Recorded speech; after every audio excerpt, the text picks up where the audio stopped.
Thanks for tuning in to the Drive On podcast, where we are focused on giving hope and strength to the entire military community. Whether you're a veteran, active duty, guard, reserve, or a family member, this podcast will share inspirational stories and resources that are useful to you. I'm your host, Scott DeLucio, and now let's get on with the show.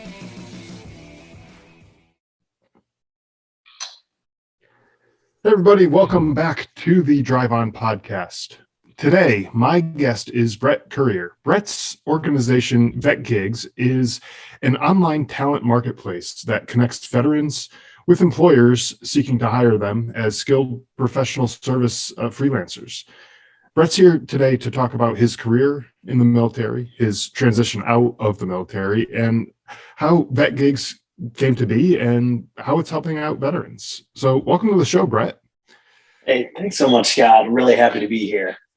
Yeah, absolutely. So why don't you give us a little bit of your background and who you are, what you did in the military, that type of stuff. Yeah, happy to. So I served 12 years between the Army National Guard and active service. I just ATS'd actually last year, a year before last in 2020 in April. So I spent most of my time in as a military policeman, but also served as a religious affairs NCO as well. And my service included a tour and Operation Iraqi Freedom, and actually most of the wildfires you've seen in the news out in California, I was running the operations out there as the operations NCO of my line MP unit. So that was a really fantastic opportunity as well to kind of make an impact on our local community as a veteran. Since getting out of the Army, actually, since leaving active service, I went into management consulting, where I worked at Deloitte Consulting for nearly 5 years and now work at a more specialized firm called Huron Consulting Group, who's really supportive of the mission we're doing at VetGigs. And it was, that time working in consulting that really gave me the idea to start VetGigs, as I saw that major disconnect between the veteran community and all the employers who, in concept really wanted to hire them, but wasn't quite sure how to go about doing it. Yeah. So where did that idea come from? I know you said your employer is very supportive of it, but there's more of a backstory to that and how you came up with VetGigs and everything. And give us a little background on that. Yeah, absolutely. I've always been passionate about helping others in the veteran community. I mean, that's just, part of the NCO way. We find out something new, we find out a better way to do something, and we're out there teaching others in our squad, our platoon, our company, our community how to do that. So I really found my new professional purpose after the military in consulting and wanted to, help pass on all the many resources out there on how to do it. But when it became just a deeply personal mission for me, it was unfortunately after, beginning to lose more and more battle buddies due to suicide. I lost my first battle buddy due to suicide just a few months after getting back from Iraq. And that, hit me really hard. But at that point I was still, really junior soldier, junior professional, and didn't really have the idea yet on how I could help prevent that in the future. And unfortunately, that sense of loss I felt compounded with each additional loss of a battle buddy. Like I heard from one of the last guests on your show, Chris, who runs the Storytime Project, he was saying that, it's just, there's so much effort out there to get the word out on just this problem, but not a whole lot on how to fix it. But it kind of hit a light bulb for me one day when I was talking with some battle buddies on, what the issue is here. And we kind of found a common thread of veterans getting out of service or preparing to get out of service, and they face a loss of professional purpose. They're like, wow, I'm going from this role in which even as a junior enlisted person where you're responsible for often over $300,000 worth of equipment, you're constantly interfacing with other, with very senior leadership, you're training, you're facilitating, you have all of these many soft and hard skills you bring to the table. And then you go into the civilian world and the only jobs that are marketed to you are often like security guard jobs, law enforcement, things like that. Not there's anything wrong with those jobs, but oftentimes they don't capitalize on the many skills you bring to the table. They don't present income level that's really going to be, life changing or equitable with your skills. And you don't have that same sense of camaraderie and everything as well. You're not often working on part of a large tight team. But in consulting, you are able to work on teams, work on close-knit teams. The income you're going to receive starting off is often pretty life-changing for military families. You're working with senior client leadership, often at the director, C-suite level. And it's capitalizing on all the many soft skills you bring to the table, your training, your facilitation experience, your ability to kind of run a meeting, your ability to kind of take an end goal, that mission, like commander's intent, and run with it and own your piece of the mission. And so, yeah, you got to pick up some of the hard skills like tech and whatnot, but there's so many free resources out there to learn it. So that light bulb just kind of connected. I'm like, hey, this is how I can help.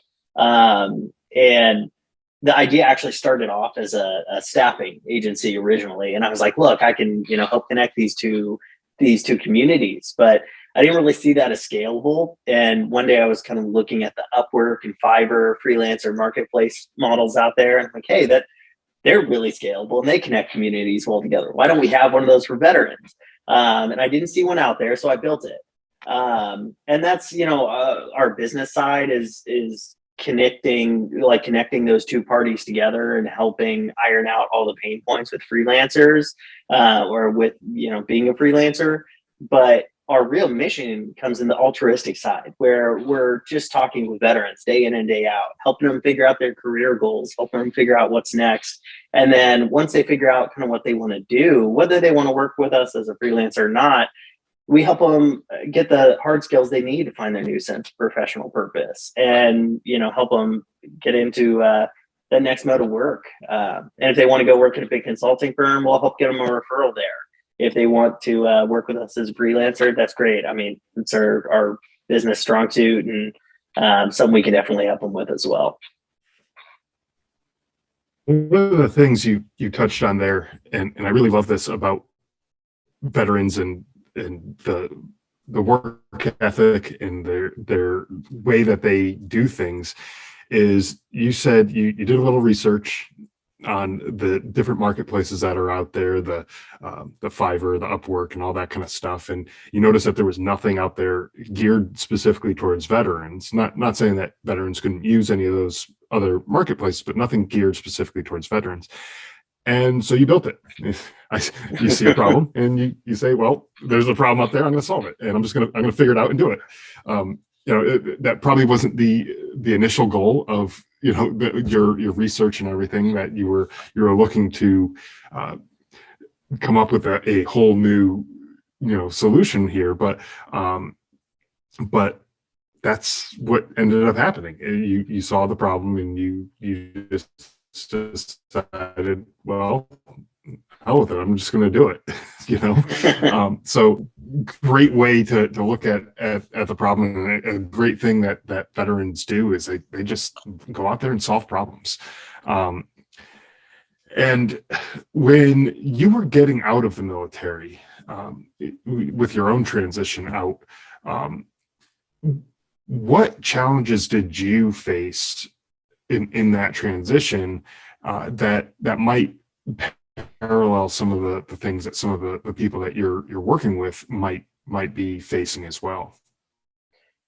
Yeah, absolutely. There's certainly been plenty of I don't want to necessarily say missteps, but stepping stones I had in my transition, and plenty of blockers that come up.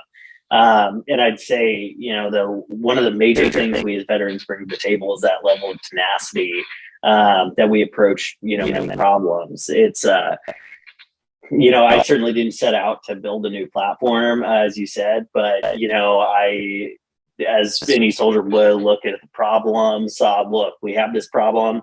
Here are my potential solutions to approach it. And when there wasn't anything else out there I could have really utilized well, I took this step to build it myself. But I wasn't always a tech guy or even a consultant. When I first got back from Iraq, I spent a year bartending, and I was like, this is really fun, but not something I want to do forever. Then I went back to work in kind of state active duty role for a couple of years, where I was working as a full-time MP, desk sergeant at the provost marshal office. And, again, I was able to put my brain back to work and put all the many skills the Army had built into me back to work. But also knew that wasn't quite what I wanted to do. And that was when I kind of learned about consulting and the roles available there.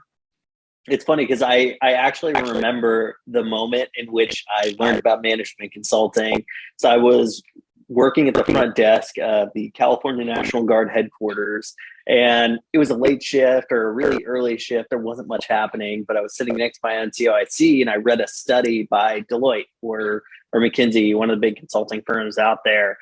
And I remember reading about how the management consultants had approached this study and this problem working with C-suite leaders.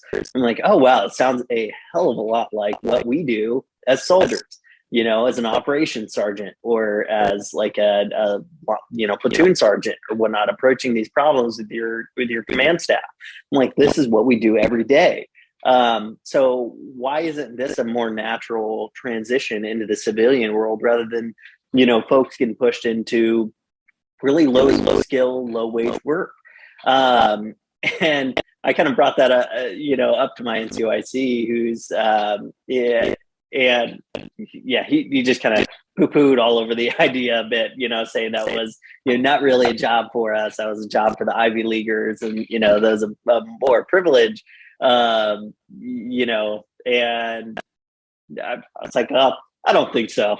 I think I can do this. And so I set out, trying to learn from all the mentors I could. And at the time, I didn't know, I'm not even sure Veterati was a thing back then, but I certainly didn't know about it. So I was just reaching out to people on LinkedIn, people with the skill sets that I wanted, I didn't have yet in the areas of work I wanted to be in, but wasn't working yet.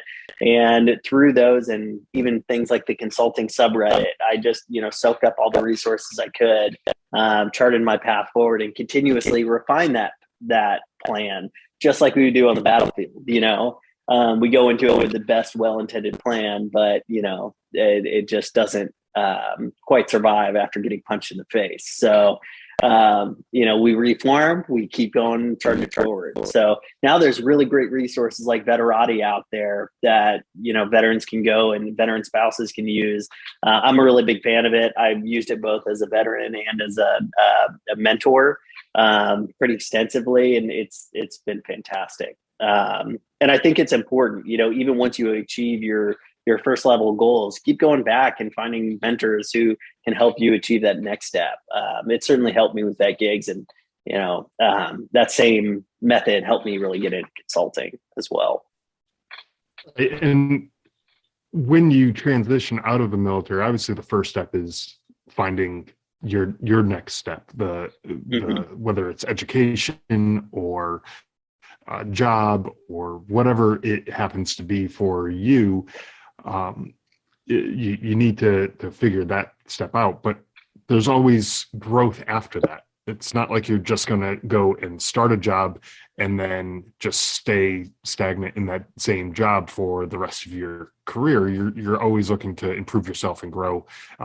Ideally, you're going to want to make sure that your life is on a upward trajectory and not a downward or just stagnant, stale trajectory. So, exactly. So even after you've gotten that first job, you definitely want to keep improving yourself and moving forward to improve your situation, move up in your career and everything else.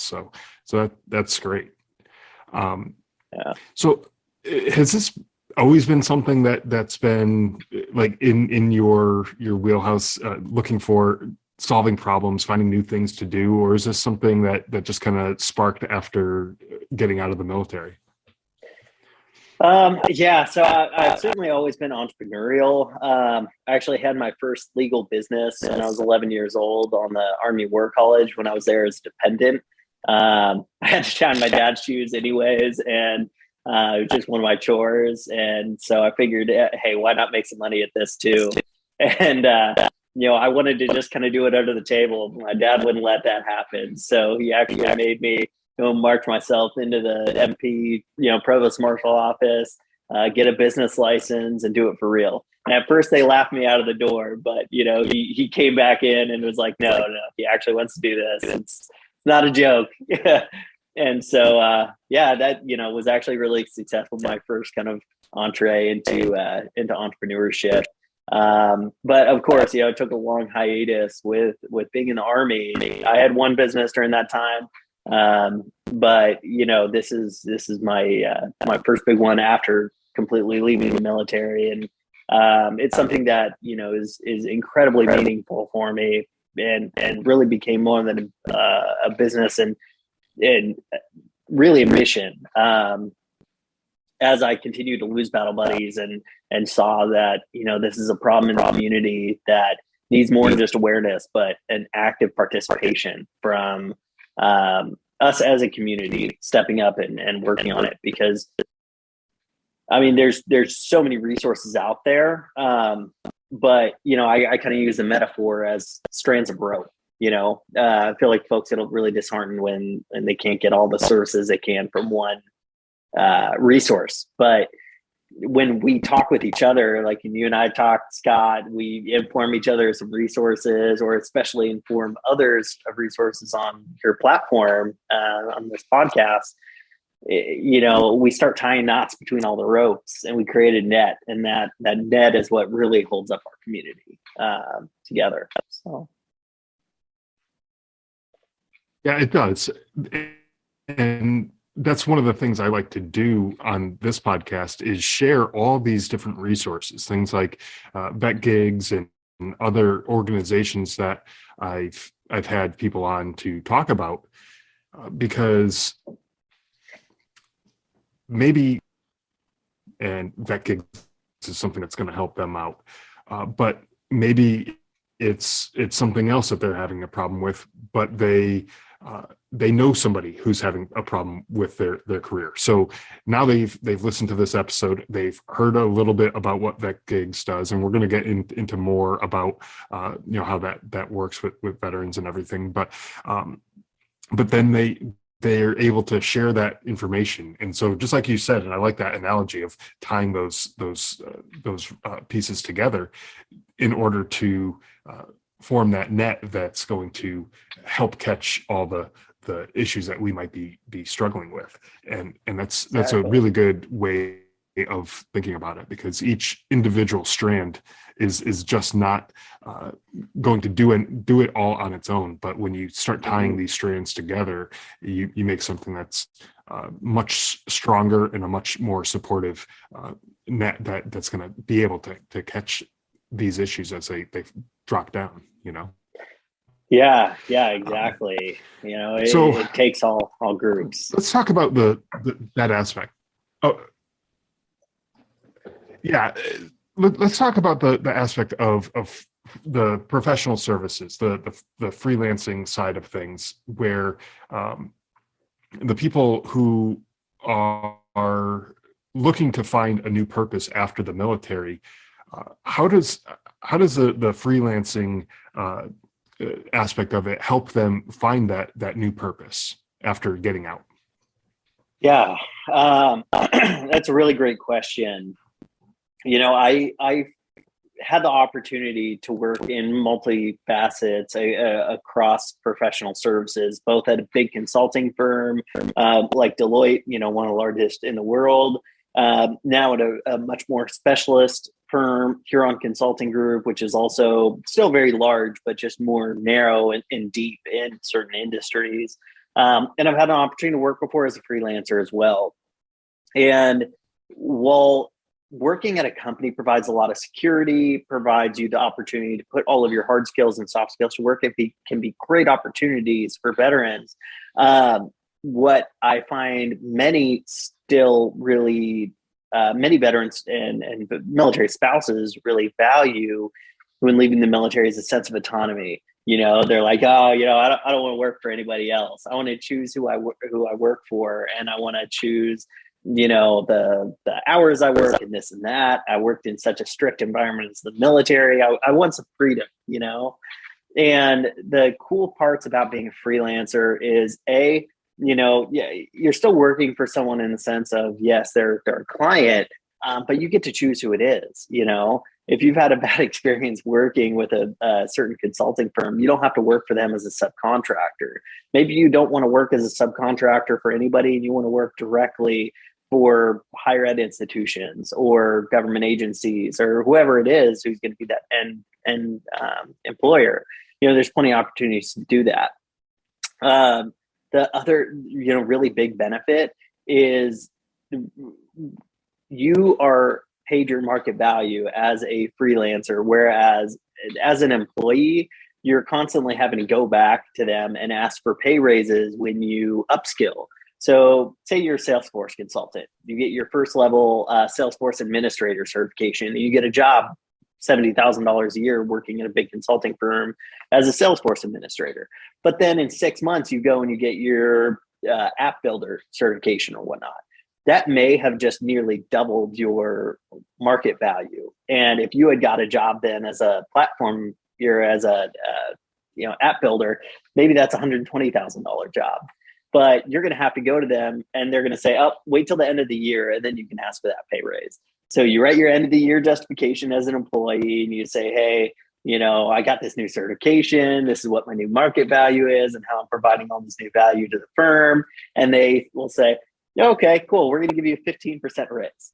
But 15% over 70,000 is not nearly 120,000.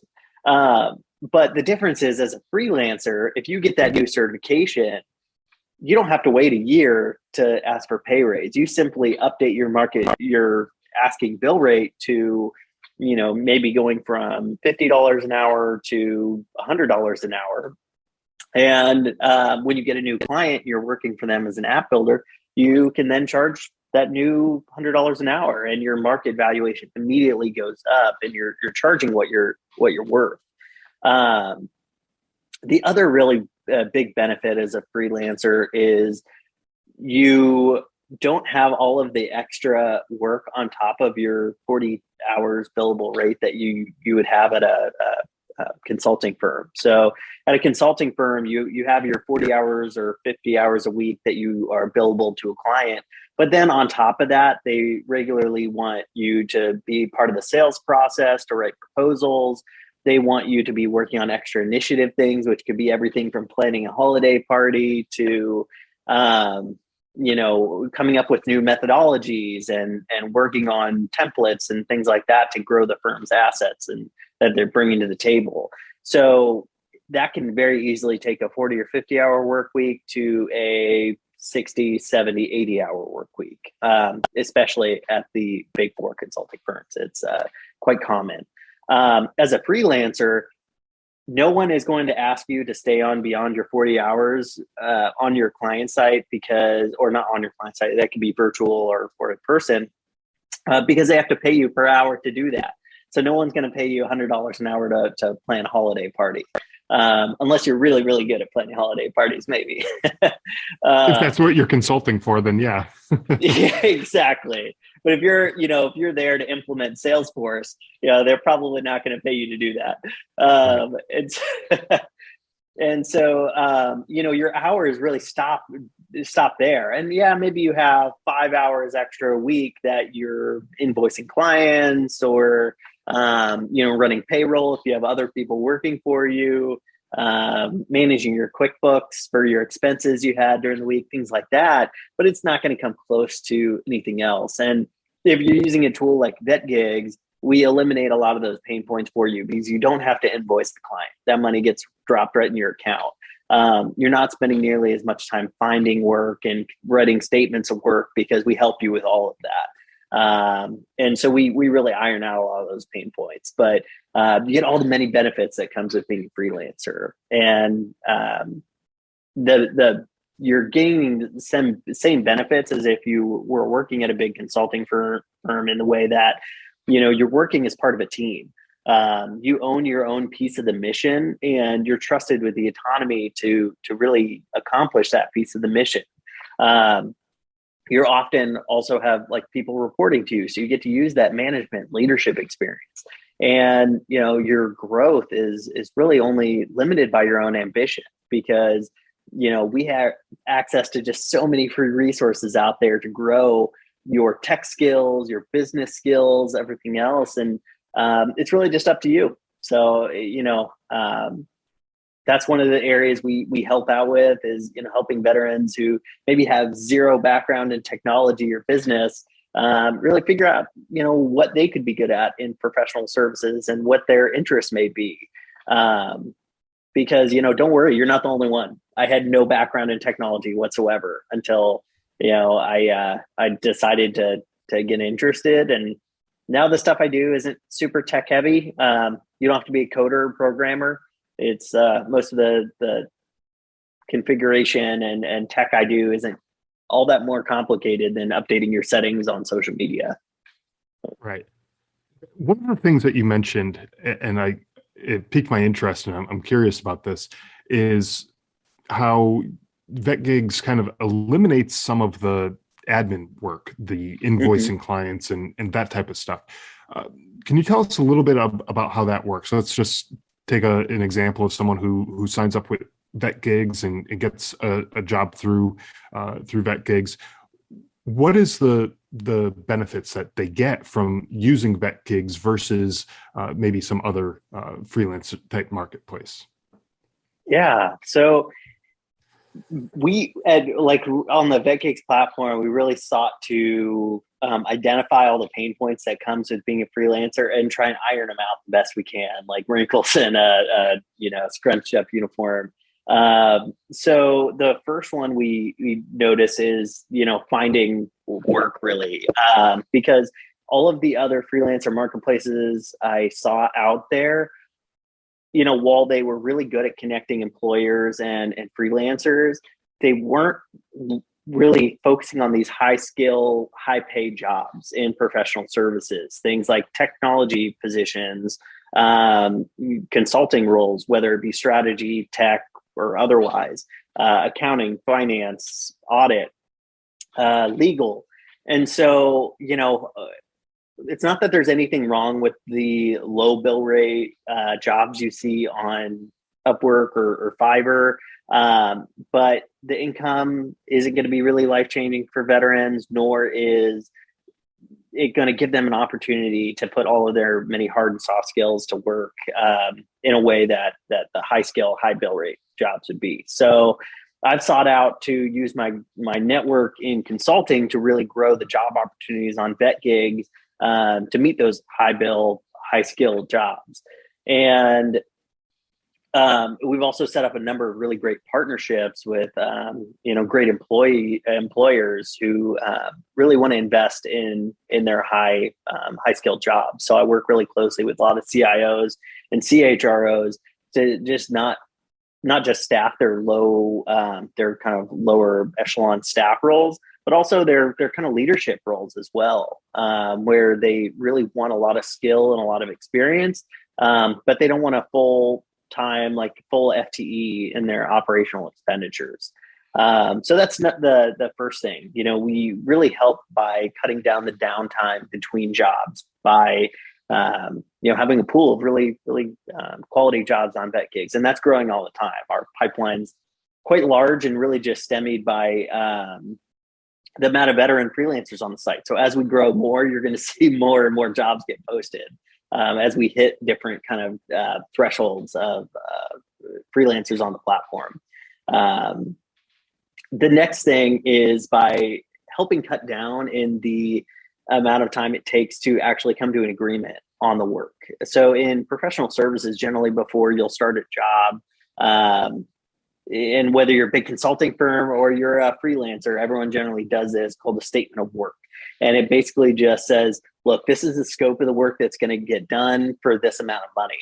And it can generally take weeks to do because it's generally a big Word document. You're going back and forth with all the agreement, but we cut out the need for an SOW because our platform uses really basic milestone functionality, where basically when the freelancer sees a gig they want to send in a proposal for, they say, look, here's my bio, here's about me.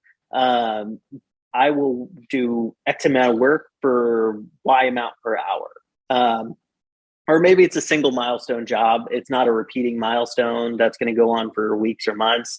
And they say, yeah, I'll maybe do this one thing. I'll build these section of reports for you for $10,000. But if most of our jobs are weekly or monthly paid for longer periods of time, kind of similar to a W-2 position. So, more likely it's like, hey, I'll come in and help you on your Workday student implementation. And you can pay me $100 per hour. I'll work 40 hours per week and we'll do it for 12 months. Sound good? And it's like, yep, sounds good. That's what we need. Perfect. Hire. And then based on that, that leads us to the next big pain point we help solve, which is getting paid. If you talk to a lot of, especially former freelancers, they'll tell you, yeah, it was great. I love the flexibility, this and that, but I stopped doing it because I had to chase down even cities to get paid. I'd be working directly for a city or county or whoever, and I couldn't get them to pay me. And so we help solve that and negate that problem because we use Stripe, so the payment based on the agreement you made on milestones. If you said $100 an hour, 40 hours a week, that's what, $4,000 a week. It's going to, on that milestone date, pull the money from the employer and drop it into the freelancer's account, making it just really easy and safe and fast payment for the freelancers. So we try and iron out all those bugs. That's a great thing, because when I used to do some freelance work where I was building websites and doing things like that for local businesses and stuff. And one of the things that drove me absolutely crazy was what you just talked about with trying to track down clients and getting them to pay. And, I had one client towards the end of the time that I was doing freelance work where he met with me, he signed up to do a website, and everything was great. And then he went to Hawaii for like 2 months and he just disappeared. He didn't answer emails, phone calls, nothing. And I was like, the website's done, pretty much done. It's sitting here waiting for you to, approve. And I need to get paid at some point for this thing to go live. And I had nothing. And that was, I think, maybe the straw that broke the camel's back for me to walk away from freelancing. But if there was a way to automate some of that stuff where it would just be paid, when the work was done, I might still be doing that type of work, because I did enjoy doing it, but the hassle of all that stuff just drove me nuts. That type absolutely. of stuff just was bad. Yeah, you're certainly not the only one there, Scott, and it's something we help with a lot. Well, one of the other things we really help with too is helping veterans and veteran spouses look at their lifelong learning potential too. And it's like, okay, where's your experience now and your interests? And in your case, you just said you had previously done some web design work and things like that, but maybe you came to us and you're like, look, I do this now, make pretty good money. I'm able to bill $30, $40 an hour doing it. But, I'd love to get into more of a consulting type role, working on like large system implementations. I hear that's where the real money is. And I would say, you're absolutely correct. So let's look at how can we build on that experience of what you like doing and put it into something else. And one area that's really common for folks with that design experience and web building experience is like UX and UI design. I actually just helped place somebody the other day in a successful job. I think it's likely going to be about $120,000 a year doing UX UI design, and he had kind of a similar background as well. So we help him kind of look and say, okay, first off, the experience you had before, if you just put it down as web design experience, it's probably not going to be all that attractive, like to big employers, they're not going to look and say, oh, that's relevant experience. But if we start getting you in courses, learning UX and UI design and learning the language, we can re-articulate that experience as more like stepping stones in your design career. And it will really show your UI UX design starting way back then, because you may not have realized it, but you were doing wireframes and you were doing, in many cases, high fidelity prototypes, and you just didn't know maybe that language back then. But we'll re-articulate your experience, get you in the courses so you can, know the modern UI UX software and the language, and you're going to be a highly attractive candidate for an employer who really wants to hire you as a freelancer or, in many cases, employee for that position. So it's one more pain point we show. And actually, one thing I really want to do in the future is build out like a calculator almost to show that future value, where you can plug in different inputs and say, I'm a UI UX designer, or I want to be a UI UX designer. If I take this course, it's going to take me this amount of time, and this is the new income I can expect from it. Kind of like a wealth calculator for calculating retirement, but looking at your potential earning value. Yeah, that's pretty cool, because you might be sitting there thinking, okay, well, maybe this course sounds like a good thing to do, but what is that really going to translate into for my own career and my earning potential and everything? Is it even worth the time to take it? Because if it's just moving the needle very slightly, maybe it's not. But if it's moving the needle, I think you were saying before, maybe you're making $50 an hour, and then you can move up to $100 an hour if you take a couple courses and learn a new skill. That could be pretty significant of a difference. So that type of stuff is pretty useful, I think. So that would be cool. But I know we've been talking kind of generically about consulting and professional services and things like that. So what are the types of roles that are out there for the veterans and I guess spouses too, right? Who are using this platform? Oh, absolutely, Scott. And I think you hit on a really important point, that while we use the term veteran so much, we're really talking about the veteran, a holistic veteran community, which includes veteran spouses, because they're eligible for many of the same programs, skills, like skill translation programs and, new hard skill programs where they can go and get tech certifications as well and business certifications. So as the veterans themselves, but there's so many different roles out there. And that's one of the reasons why I always encourage people to reach out, either directly to me on LinkedIn, via our website on, VetGigs.com, or any other way. Just reach out to us and we'll help talk to you about the different pathways you can go, because you don't need necessarily have background in that area to get into it. There's always a starting point, but the career paths are so broad, even specifically just within technology projects. Because you look at just a plain technology project, you've got the project management team who has their special skill sets and roles on a project. You've got your change management team, which I think is so translatable to veterans and the military world in general, because change management's job is to understand everything that's happening on the project and how it's going to impact the organization, which is something we're so familiar with in the military. The military doesn't always handle change well, but it handles it regardless because it's happening.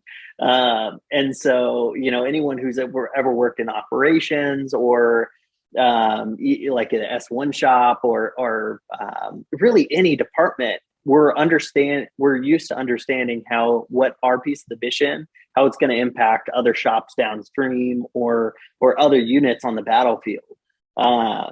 So, that's one I coach people on quite a bit. And, if they're just really not sure, don't have an interest necessarily in tech or anything like that, I'm like, well, let's think about change management, because there you're going to have to understand the elements of what's happening. But you don't have to be in there coding. You don't even have to be in there configuring.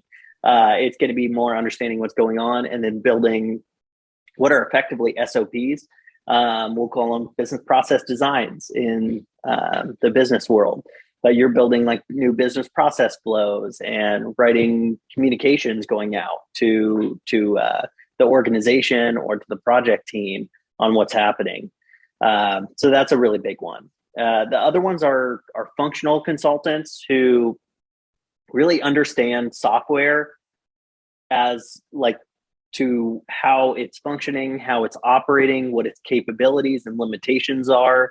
So then we go and work with the clients to understand what their needs are, how they need to use the software, and really gather the requirements on what needs to be done. So we can either take that to the tech team to build it, or we can configure it using the currently built systems capabilities. And then you've got the technical team who are the coders, the programmers, the guys kind of doing things behind the scenes. And that's, more traditionally what most of us think of when we think of tech. And there are plenty of veterans I've met who have great aptitude in that as well.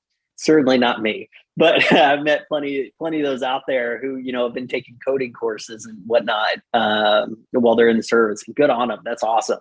You've certainly got bright careers ahead of you, and there's always people looking for coders when you get out. So that's a great path as well. And then you've got so many other things as well. The roles where the responsibilities like building databases or managing databases. You've also got those where building reports are really big, writing out reports in different systems, or building them from scratch as well. So all kinds of different positions out there. It's truly limitless. And that's just looking at tech. Outside of tech, you've got a number as well within the business world, but tech is certainly an area where there's just so many broad positions and there's so much money flowing in. That's generally an area I advise people to at least consider some of the different roles and what may be interesting. Then we can look outside too, but then you've got a wide range of jobs in which you can accept. Yeah, and I totally agree with that sentiment in terms of there's money to be made there, and people are looking for hiring those types of people in the tech world, because even if you have no background in technology, coding, whatever, like you were saying before, there's no reason why you can't learn it, why you can't take a few courses and start to build your skill set to be able to be marketable in those fields. When I went to college, so my background is I went to college first, then joined the military.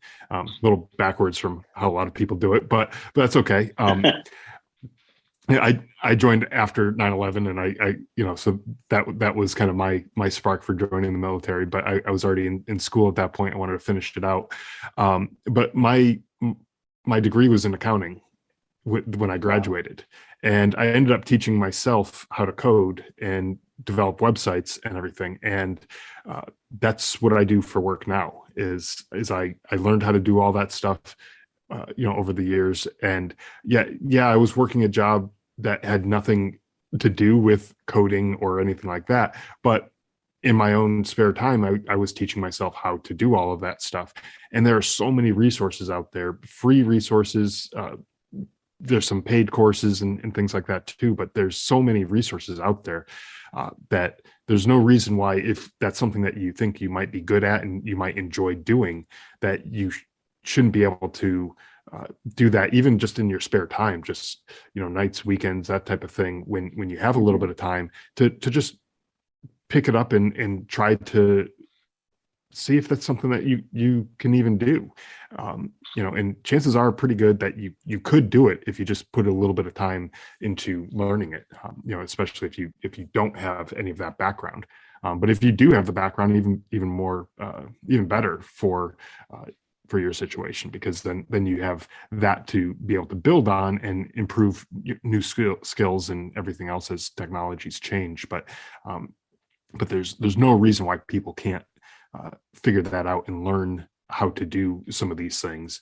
And I can't talk for every industry, but just speaking from my own experience, if I can do it, and I'm not the brightest guy in the world, but if I can do it, I think a lot of people can do it.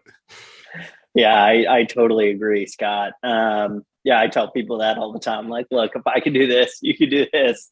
I'll be the Yeah, first to admit I am not the superstar, just tech guy. But I've right. learned how to do it, and I've been pretty successful in my industry. So it's certainly everyone else has the opportunity to do that as well, and can definitely get there. And I think it really just starts with talking to finding some mentors in your idea. If you have an idea you want to get into tech, find a mentor in there. Jump on Veterati or shoot me an email. And we'll talk about the different paths out there, because then you can really set your sights on what are some targeted learning opportunities I can go after that are going to help me attain my 25, 75 meter, 150 meter, 300 meter goals, and really attack it in a targeted manner. So you're charging in one direction really fast instead of 10 directions kind of inching along. So Right. Exactly. Um, now, what advice would you have for veterans who are looking to get into freelancing or start their own business, becoming an entrepreneur of their own business? What would you offer to them as advice? Whether it's in terms of finding the work that they want to do, or first steps, whatever it is. What advice do you have for those people? Well, I think it starts with a couple of different things. First off, continuously building your own kind of personal board of advisors. It doesn't need to be anything official, but finding the right mentors who are going to support your current goals. And those may be constantly ebbing and flowing out, because who's a good mentor for you now may not be a good one for you a year, 3 years, 5 years in the future. So continuously, working on building that council, your group of rabbis who can help you in your mission. And you can keep in touch with them and everything too after. I know I certainly keep in touch with folks who I no longer actively mentor, but they're on helping others as well. Just like I have those who I've kind of helped in the past on go, or who I've don't in weekly or monthly go out to for help anymore. I still reach out to them and just grab lunch or talk and keep in touch. It helps keep that network strong. The second piece I would say is continuing to learn about resources out there available to you. Starting a business, whether you're doing it just as a freelancer and charging for your own time, or whether you're selling widgets, it's a tough game. It's tough. It is really hard. It's a lot more work than a full-time job, but it's rewarding. I really love it. It has given me an opportunity to put forward all of my skills and all, every bit of resources I have to helping others at the same time, and that's really rewarding. But I didn't do it alone. A big one for me has been the Texas Veterans Commission. They help out veterans, not just in Texas, but it's like the VA of Texas, really. And they have free management consultant services where, they are huge in helping you form the idea of your business, coming up with a business plan, looking at financing options. They'll really help you every step of the way. And have just been a really huge resource for me. They're also really helpful in understanding the many other resources out there for veteran business owners, and just a huge network epicenter. So find out those resources available to you. Look at what's specifically available in your city, county, state, federally, and grow from there.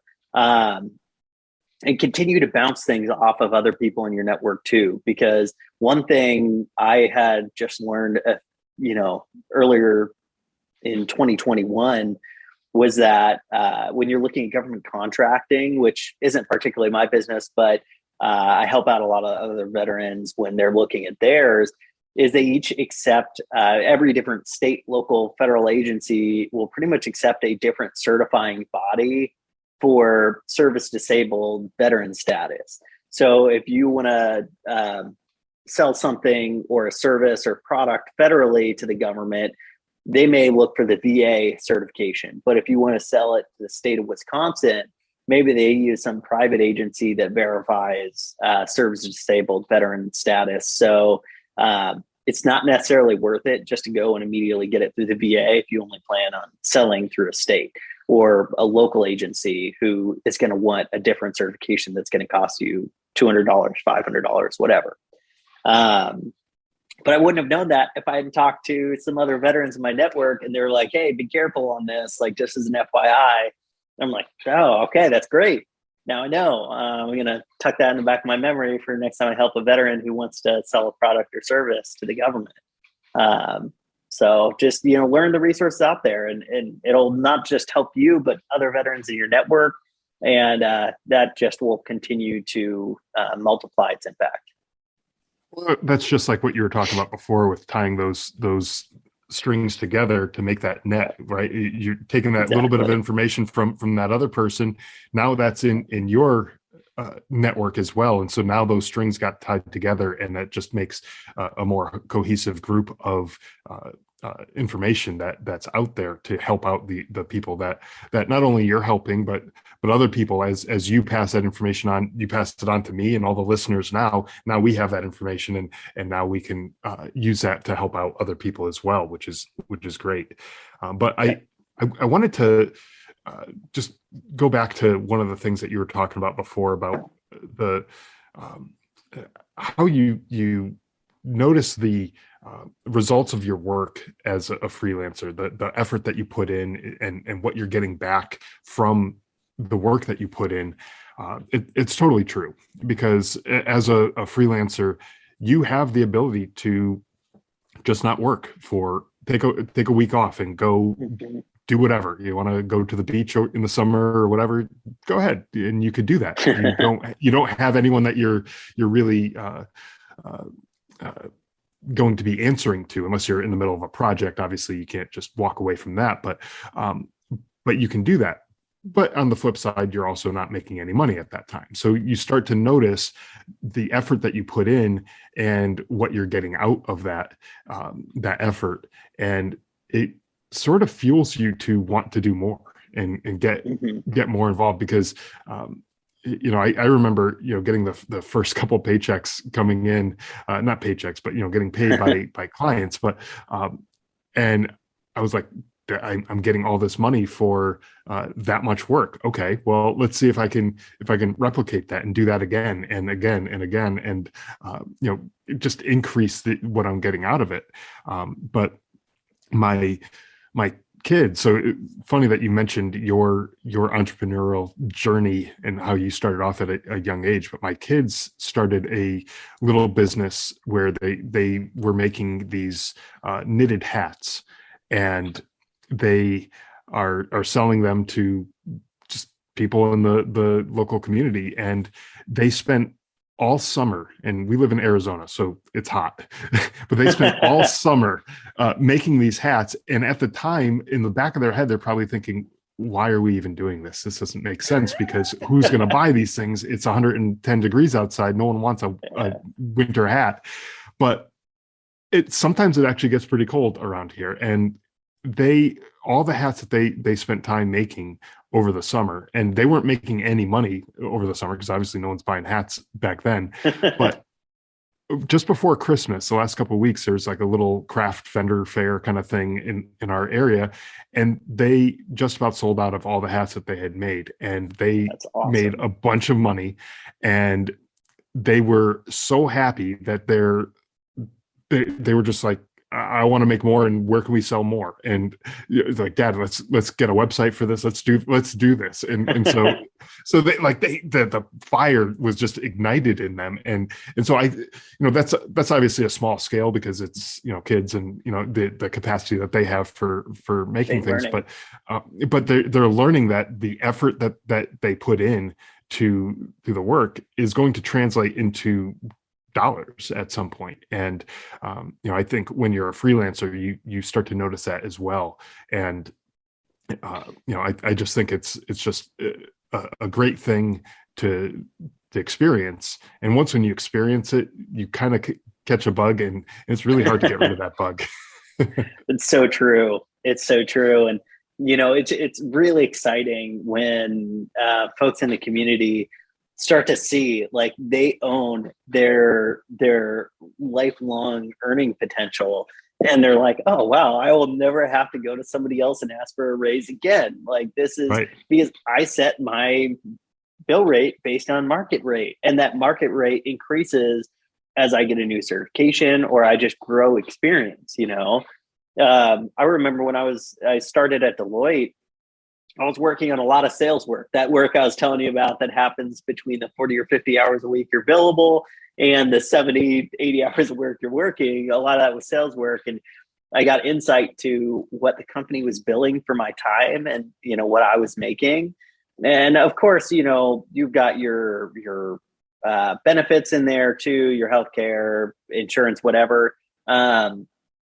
But still, it was just a several $100 per hour discrepancy versus what I was making versus what was being billed, several $100 per hour. And it was just shocking to me because as I grew in my experience, it was just exponentially more of my experience and certification and what they were able to bill for me. And, my pay would just kind of inch up. And that's going to be with any employer. They're really only going to pay what they need to retain you. And it can still be a really great option for some people. Like if you really enjoy working as an employee, that's fine. But there, so many veterans are just interested and love the idea of working as a freelancer. They just don't quite know how to go about it, or don't know how to get past some of those major pain points out there that come with freelancing. And, that's where we come in. Yeah. And you're right that the freelancing is not for everybody. There are people who want the stability of that same paycheck coming in week after week and everything. And that way they can better plan and budget for their own expenses and all that kind of stuff. And I totally get that because, as a freelancer, it's sometimes a feast or famine where sometimes you're doing really great.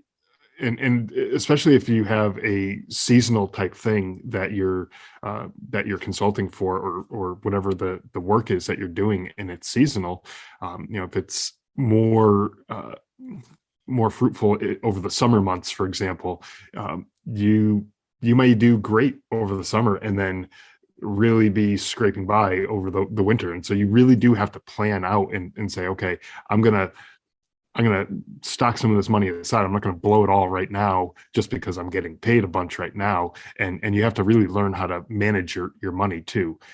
So that way, by the next season where you're getting paid a lot more, you still have enough money to get by and not. And you don't want to just be getting by either. You want to be, growing your savings and thriving too. So you don't want to be going out blowing all that money right off the bat just because times are good right now. Because there will be some times that it dips down and it's not as level as having a salary job or whatever. Oh, exactly. And that's actually exactly one of the reasons we tend to focus on those tech and professional services roles too. It's just so there is that little more stability, while you still need to kind of run your own finances with it. The projects tend to be long-term, system implementations take years, and consultants are generally on for the duration or a good portion of the duration of that project. So, it gives you an opportunity to at least forecast maybe a year at a time, or close to it.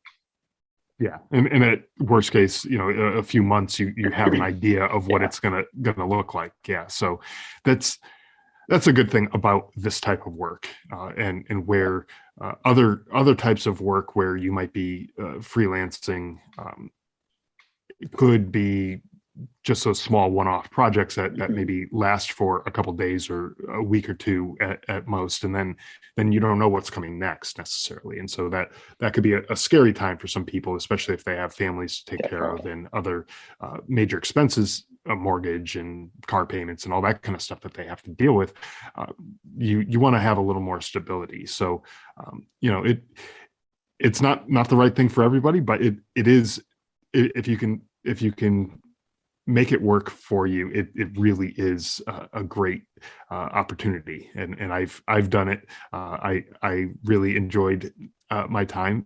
There were some headaches, like I mentioned earlier, but it sounds like you've worked out some of those kinks and made some of those headaches pretty manageable. So it seems like, if you're considering this, if you want to control your own destiny and not be answering to somebody else, like a boss or whatever, then this might be the way to go. So I think this is a great thing that you have going here, and it's really a great opportunity for the veterans and their families to really make a life-changing impact on their families and their lives. Thanks so much, Scott. It's certainly our mission to do so, and what keeps us driving on. So thank you. Yeah, absolutely. So it's been a pleasure speaking with you, learning about VetGigs and everything that you're doing. Where can people go to find out more about VetGigs and get in touch with you? It's been an honor being on, Scott. I really appreciated your time today and the opportunity to share our mission and our purpose here at VetGigs. To get more information or to sign up, create a free account on VetGigs. It is www.vetgigs.com, VetGigs. And you can also find us on our social media. We are on Instagram, Facebook, or LinkedIn. So you can just search for VetGigs and we'll show up. But we'd really love to talk with you. Whether or not you're interested in freelancing, we're here to help. Just reach out. Platform's free to jump on, create an account. We don't charge anything, send proposals as well.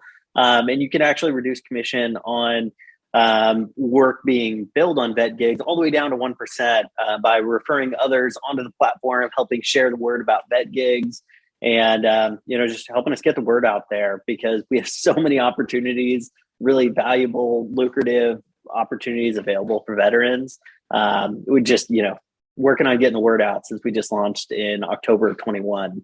But we got really great, awesome employer partners, including, Beyond Academics, big tech company, AppDirect, Pride Industries, and many, many, many more, including fan companies in our pipeline. So it's just a matter of getting the word out there to veterans and veteran spouses who are interested, taking advantage of some of these opportunities. Yeah, that's great. And I hope that we do help expand that reach for you by having this episode out there. But for the listeners, we'll have links to all of the social media and the website in the show notes, so you can check that out there. And we'll, hopefully you'll be able to find the type of work that brings that sense of purpose and meaning back into your life after the military service, through VetGigs, or just in the process that you go through to learn about what opportunities are out there and what potential new education that you might need. Hopefully that helps point you in that right direction too. So again, Brett, it's been a pleasure speaking with you. It's been a great time, a great conversation with learning about VetGigs and all the resources that are available out there. And again, this is just one more of those strings that gets tied together to help make that net. And I really do like that analogy. It really is the way that I'm trying to work this here on this podcast is bring together as many of these resources as possible and really help provide that safety net for the veterans out there. That's awesome. Thanks so much, Scott. It's been a pleasure, and look forward to speak with you again in the future. Thanks for listening to the Drive On Podcast.